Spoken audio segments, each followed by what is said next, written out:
Hello again. We're discussing the therapeutic potential of performance with my guests Bernadette Ainsworth, Liz Bentley, and Sam Rumbelow. I'd like to just kick off the conversation. I'm curious about everyone's opinion about the question whether insight is necessary. Is it important to understand why you are the way you are in order to develop or change? I think for me, when actors come in, there's a practical issue. It's not a therapeutic issue. And I would like to stick with the practical issue, which is they want to become more creative as an actor. And I know in my class there are some students who can just run with the exercises and the exercise is sufficient.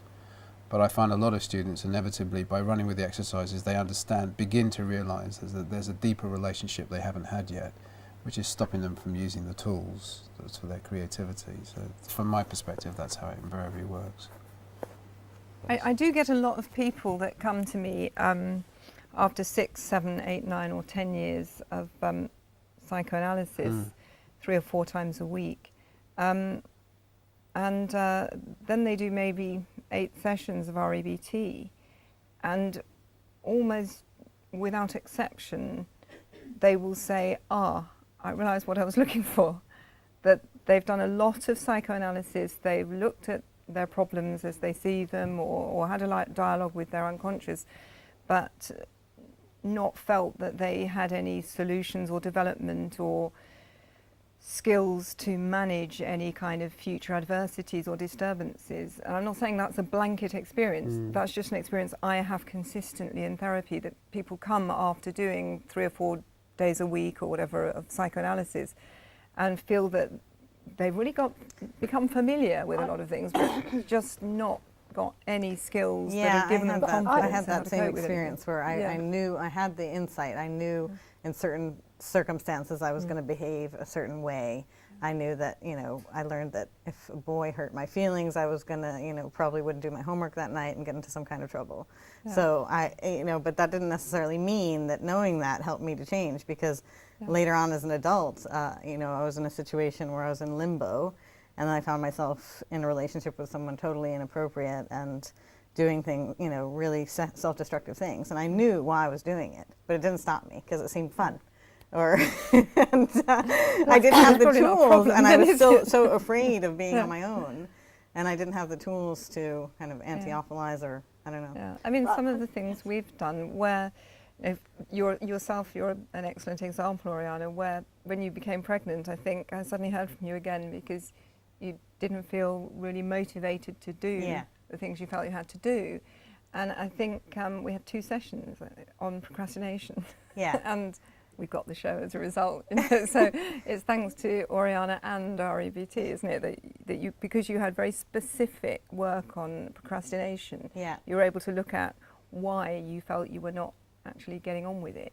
Yeah. Couldn't you argue though that Oriana had all the background work from analysis before she got to that point? I have the opposite view, but in that I get people because they initially go to the CBT first and they come back to say to me that it hasn't worked. And you're going to get people that it won't matter where they go, and sometimes it is, I mean, I've got clients I've been seeing for a long time, and they've seen so many therapists over the years, and they may be 60 or 70 years old, and you can still change, but you do need that long process. And I mean, Oriana's therapist said she didn't think it had any effect. Yes, but she didn't say no. She said she didn't think. She said actually she was uncertain. There's a difference here. I mean, I think the thing is. Oriana's told me she didn't. Okay, well, maybe she obviously. Her first answer was no. I'm not sure it did. But I think I wouldn't be. I wouldn't say if a patient came back to me and said, "Oh, do you think it helps?" I'd be thinking, "Well, what are they asking me? What are they asking me?" And I'd want to say, "Well, do you think it helped?" But I wouldn't say, "Oh, well, I think it did this," because I wouldn't say that. You see, I suppose any therapist would say, if you're asking me that question, that means maybe it didn't. The sense that you need reassurance and validation from someone. I mean, there's an issue. I wasn't looking for validation. Well, no. But from that perspective, obviously, you came maybe more for research of the show. But in the arts, there's this central issue actually, because Stanislavski rejected Sten's memory after a while, and there was this big political shift between Stella Adler, who studied with Stanislavski in his later period, and Strasberg, and Stella Adler came back and said, "You've got it all wrong. You've got it all wrong." He now denounces it. He said that actors' motivation is actioning, which is a cognitive approach of analysing the script and saying, I intimidate, I cajole, it's about breaking it down to. It was a much more cognitive approach. And my argument was, well, Stanislavski spent 20 or 30 years doing sense memory. It was innate in his body at that point. He couldn't say he wasn't doing any more because his body was doing it. I think it's always clearly set out that this work is not for everybody. And that it's not, it never professes to be able to cure any person. It says that there's clearly, it's a process that benefits certain people and doesn't benefit other people. Bottom line for me was, without my analysis, I wouldn't have been able to hear experience. Because we have a question in our work, which is, where am I right now? Meaning, when I start to relax, I'm trying to sense where my emotions are. I didn't know where I was. I literally couldn't hear, because I had a high intellect and I disappeared into my head. Now, for me, my process enabled me to relate and be with another human being, to feel and to find those aspects of myself. And that's actually largely what sometimes I have to use cognitive analysis of why I'm beginning to have an emotional response. Most of the time, I'm just innately intuitive with what's going on, and I process things from that perspective. But as I say, I think it is very much horses for courses, and what people are looking for and where they are in that path in their life. Yeah, because we're not there about analysis, we're there about dealing with emotional problems, whether it's a relationship problem or a quite serious psychiatric disorder. You simply sift out example problems of it in order to help you learn how to deal with your own thoughts and emotions yourself.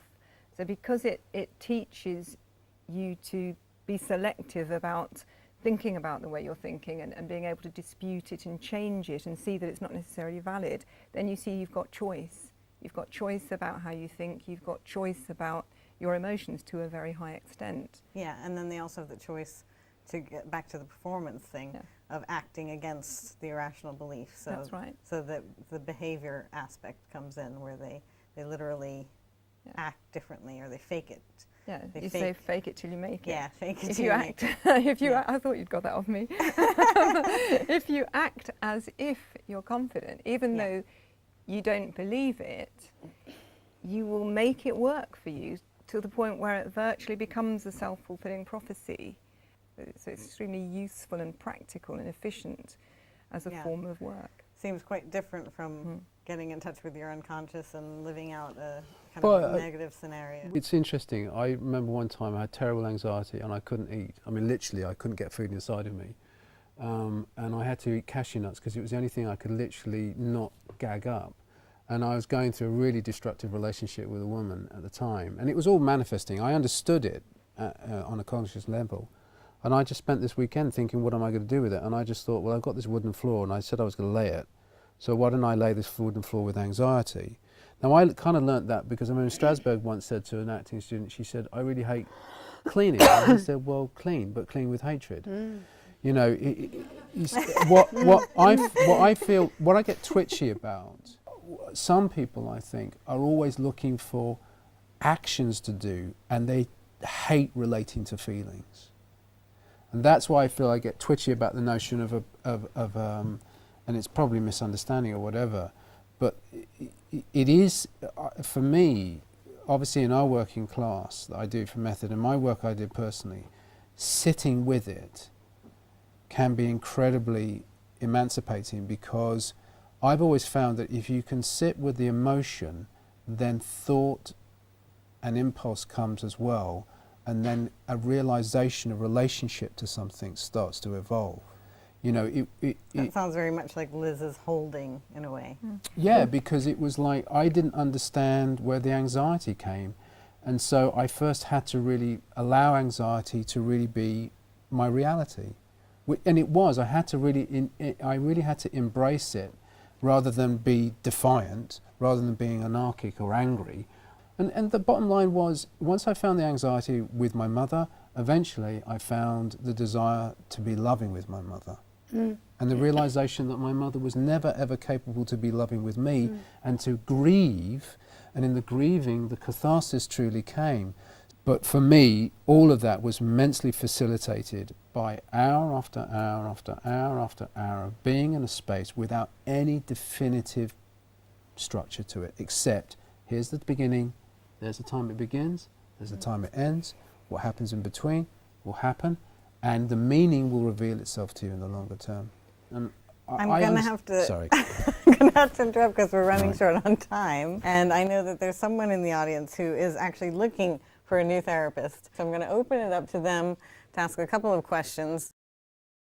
A lot of you have talked about the intersection between performance or creativity and therapy. But I wonder if any of you have any comment on the kind of potential therapeutic benefits of performance or creativity in and of itself. I know for myself, without acting, up until 16, I'd never been in a space where I'd actually really found myself, because up until then, I was the image that everyone projected onto me.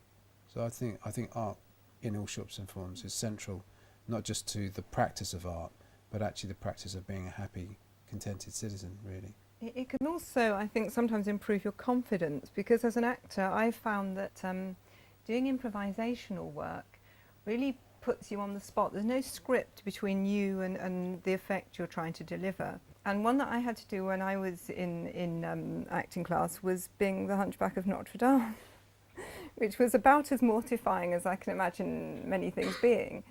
But by the time I'd been the Hunchback of Notre Dame about 4 or 5 times in an improvisational sketch, I'd got over a lot of sort of ego disturbance about my dignity and my pride, and I looked all the worst things I could imagine myself looking mentally and physically, but my confidence really went up because I broke that barrier of not worrying about looking like a complete idiot, basically.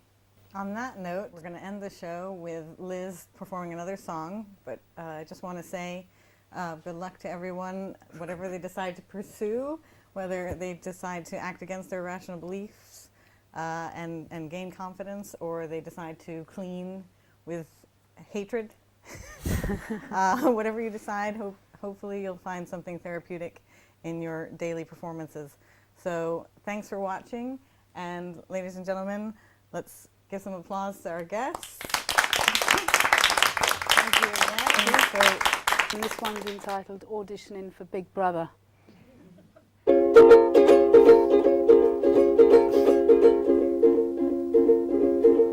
never got attention as a child from my mother. Significant others.